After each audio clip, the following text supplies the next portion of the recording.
स्नान मंडपरे हाथी बेसरे दर्शन देउछंती महाप्रभु पुरी रे लक्षाधिक भक्त और श्रद्धालुंक गहली विभिन्न नीतिकांति परे सेवायत माने आनिथिबा 108 गरा सुवासित जल चतुर्धा मूर्ति को स्नान कराइथिले। हाईटेक सुरक्षा व्यवस्था और डिजिटल सर्वेलेंस रही Puri. Quick reaction team special tactical unit सह 79 प्लाटून फोर्स मुतयन करा जायछि।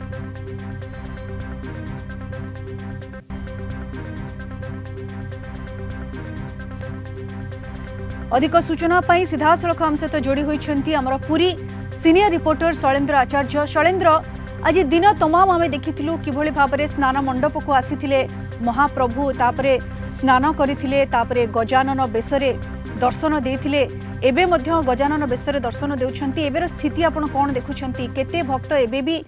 रुंड होइछंती? किभଳି भाबरे दर्शन चालिछि एवं ये बेस ओलागी केते बेले हेबो? शैलेंद्र, एलिना देखो ठीक राति 8:10 रु ही साहाण मेला दर्शन आरंभ होची। अर्थात जो मार्केट छक ठारू जो बैरिकेड कराई से बैरिकेड मध्य जो भक्त श्रद्धालु माने रही से माने श्रीमंदिर सिंहद्वार दे प्रवेश करिया परे सीधासलख अति निकट अर्थात स्नान मंडप तले जो रैम्प करा जायछि से रैम्प देई महाप्रभु को अति सुंदर भाव दर्शन कर। मो वीडियोग्राफर अदीम को कहबी खचाखच जो भिड़ एबे भी लगी रही एलिना एवं जमती मुझे सूचना दूसरी 8:10 रु साहाण मेला दर्शन आरंभ होइछि। जो निष्पत्ति निया जायथिला जे पाखापाखि राति 10टा रु 10:30 पर्यंत ये हाथी बेसरे भक्त श्रद्धालु माने महाप्रभु को दर्शन करें, किंतु से सामान्य परिवर्तन पारे जेहेतु पुरी रे एबे भी श्रद्धालुकर असंभव भिड़ लगी रही है। लंबा ब्यारिकेड रे भक्त श्रद्धालु माने दीर्घ समय हेब अपेक्षा करछंती स्नान मंडपर निकट को जाई किभଳି भाबरे स्नान मंडप रे अधिष्ठित थिबा चतुर्धा विग्रहकर जो हाथी बेस ताको अति पाखरु टिके देखिबे चर्मचक्षुरे, कारण पुणी थे बसे अपेक्षा करिया को पड़िबो एलिना, जेहेतु महाप्रभु मानवीय लीलाखेला करुछंती। आज समस्त नीतिकांति संपादित होगा पर महाप्रभु 108 गरा सुवासित जल स्नान करी जो गजपति छेड़ा पहरा करापर जो राघव दास मठ एवं जो आसीथिला गोपाल तीर्थ मठरू हाथी बेस ताको परिधान करी लक्षाधिक भक्त श्रद्धालु को दर्शन करुछंती। तो आम कहीपर रात्र 11टा पर्यंत ए हाथी बेस दर्शन चलिबो। तापर जो प्रक्रिया रही एलिना हाथी बेस को ओलागी करा जिवो, अर्थात हाथी बेस को धीरे धीरे महाप्रभु शरीर अपसारण करा महाप्रभु जेहेतु 108 गरा सुवासित जल में स्नान कर तेणु महाप्रभु ज्वर में पड़े और निश्चित ज्वर में कंपा पर जो अंतरंग सेवायत रही दैतापति सेवायत माने अणसर पिंडी को नेबे। आप जानते अणसर पिंडी में जो गुप्त उपचार चलो आसंता काली ठारू आरंभ हो जो पुरी ठारू 20 किलोमीटर दूर ब्रह्मगिरी प्रसिद्ध अलारनाथ पीठ में ही जो महाप्रभु को दर्शन अविकल दर्शन सेठारे ही मिल एठारे जो श्रीमंदिर में आसंता 15 दिन पर्यंत केवल पट्टीदिह पूजा पाइबे और 10 अवतार जो पट्टीदिह ताकू बाहर काठ सम्मुख में रखा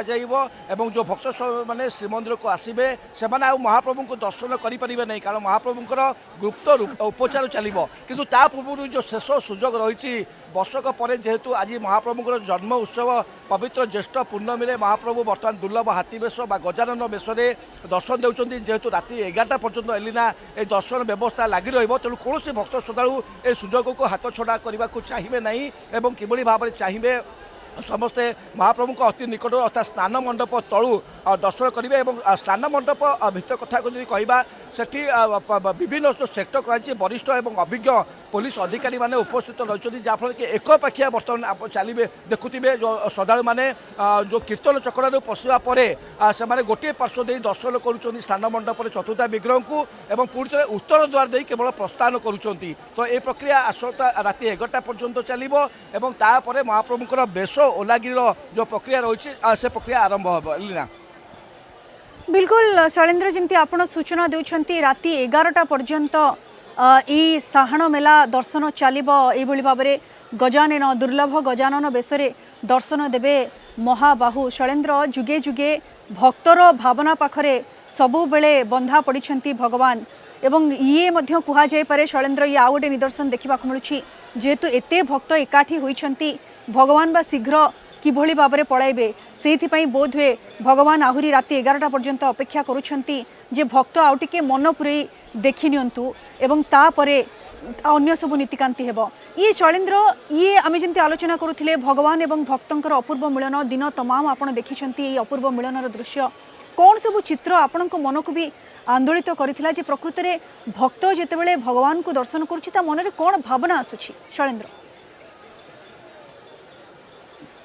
एलिना देखो महाराष्ट्र से ही भक्त जे कि गणपति भट्ट जितेबाला प्रिय आराध्य देवता गणपति को दर्शन करने आज दिन आसते जेहेतु महाप्रभु गजानन बेशरे दर्शन दे नथिले से व्यथित हो व्याकुलित हो फेरी जाते भक्तर मनोवांछा पूरण करने प्रभु से ही दिन ही गजानन बेश धारण करते स्वप्नदेश होता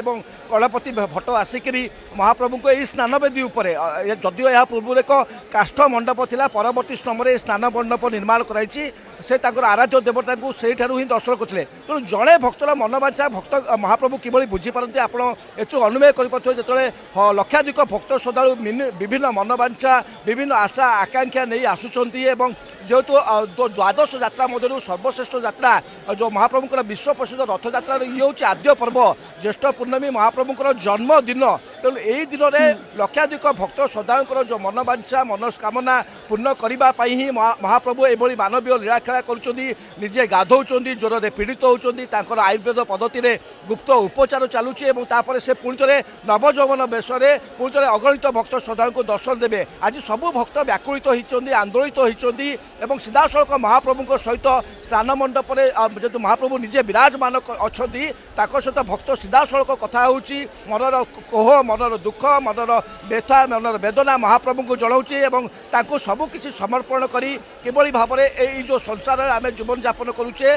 जीवन टी केमती भलरे कटिबो शांति रे कटिबो एवं ए विश्वर कल्याण हम राष्ट्र कल्याण हम समस्ते से ही प्रार्थना आज एलिना करी फेरुचंती एवं जो भक्त श्रद्धालु माने एबे भी बैरिकेड अपेक्षा करछंती सेमानका मध्ये टिके इच्छा अछि किभली भाव में बिल्कुल जेतेबेले भक्त स्वचक्षुरे महाबाहुंकर ये गजानन बेश देखुचंती से माने भक्ति रे विभोर होइछंती एवं कोठी ना कोठी भक्त एवं भगवानकर अपूर्व